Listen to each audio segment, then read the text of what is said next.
What's up everyone and welcome back to the UFC News Hub. Today let's get started with Paddy Pimblett versus Charles Oliveira next. After his dominant win over Michael Chandler at UFC 314, Paddy Pimblett has officially entered the conversation as one of the top lightweights in the UFC.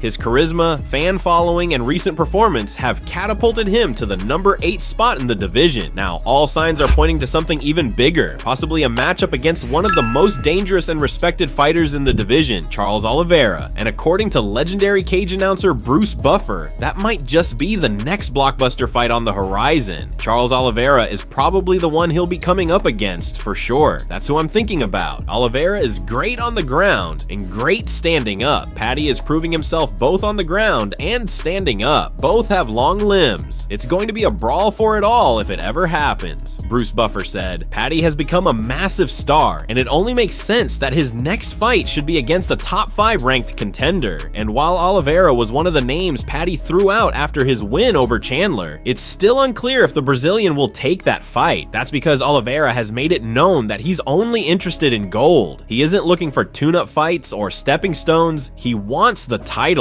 In a recent interview with Porto do Vale Tudo, Charles Oliveira said, I don't run away from anyone. I never have. If it's for the title, why not fight? I'm looking for the title. I don't want to fight another fight just to wait for the title, said Charles Oliveira. But with Oliveira not far removed from a loss to Arman Tsarukyan, and considering Islam Makhachev already beat him in 2022, his shot at the belt might not come as quickly as he hopes. That leaves the door open for a high-profile fight with someone like Paddy, who's quickly becoming one of the UFC's most talked about figures. Meanwhile, Paddy recently joined Bruce Buffer on his podcast, where they discussed the idea of him possibly dropping back down to featherweight, but Paddy didn't hesitate to shut that idea down. I wish I could make 145, said Paddy Pimblett, explaining that his body just isn't built for those kinds of weight cuts anymore. When asked if a move to welterweight could be in his future, Paddy responded, yeah, definitely. I could see me doing it, especially in years to come when you get a bit older and the weight cutting gets a bit harder and stuff like that. And you know, obviously, what do they call them? Super fights. If there's someone at 170 that's a good matchup and can sell pay-per-views, then yeah, said Paddy Pimblett. Realistically, it's hard to imagine Paddy ever making 145 pounds again. He's well known for putting on serious weight between fights, and even he admitted how much he balloons up after fight night.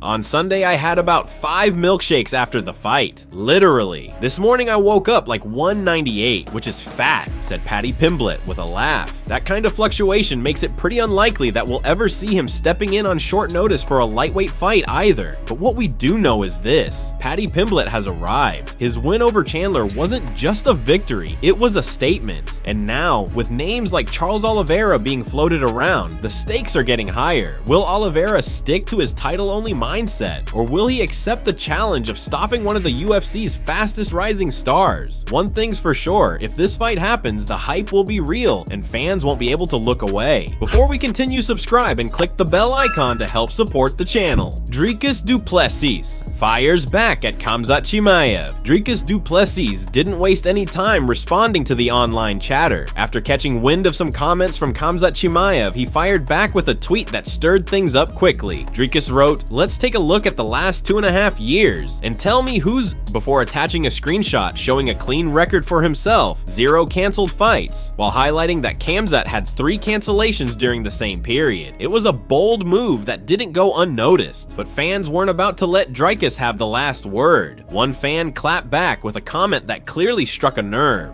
"Nice try at a comeback, but you spoke too soon when making fun of his pullouts earlier. Has karma had its way with you?"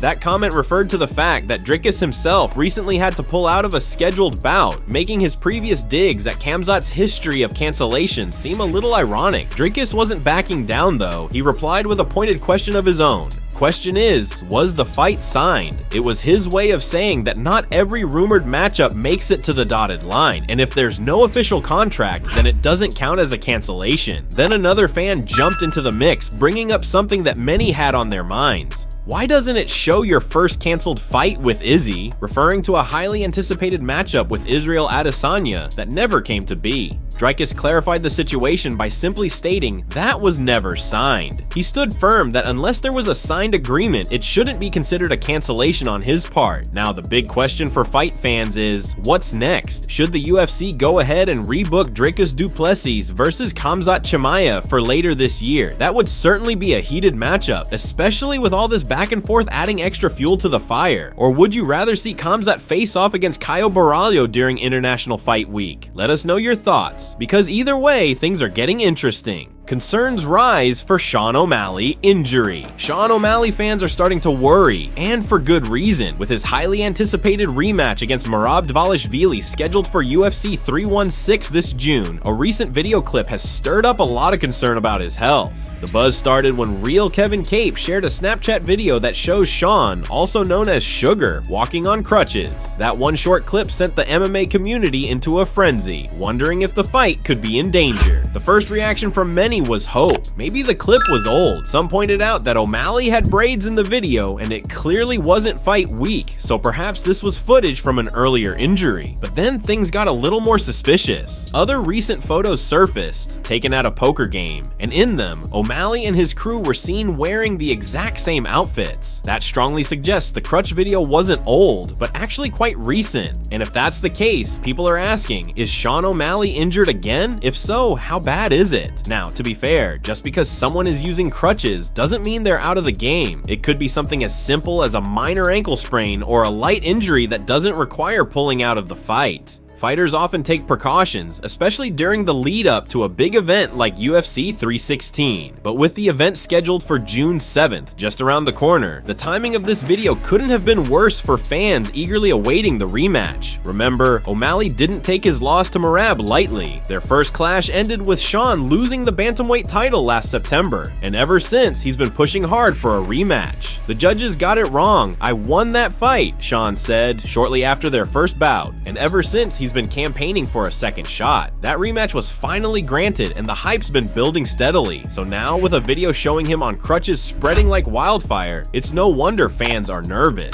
Will he be ready in time, or is there a bigger issue brewing behind the scenes? For now, there's no official word from O'Malley or the UFC about the injury, and the fight is still on. But the MMA world will be watching closely, analyzing every update, every post, and every clue about Sean's condition. After all, when you're a champion or trying to become one again, every little thing matters, especially the ability to walk into the octagon fully healthy, as Sean O'Malley himself would probably agree.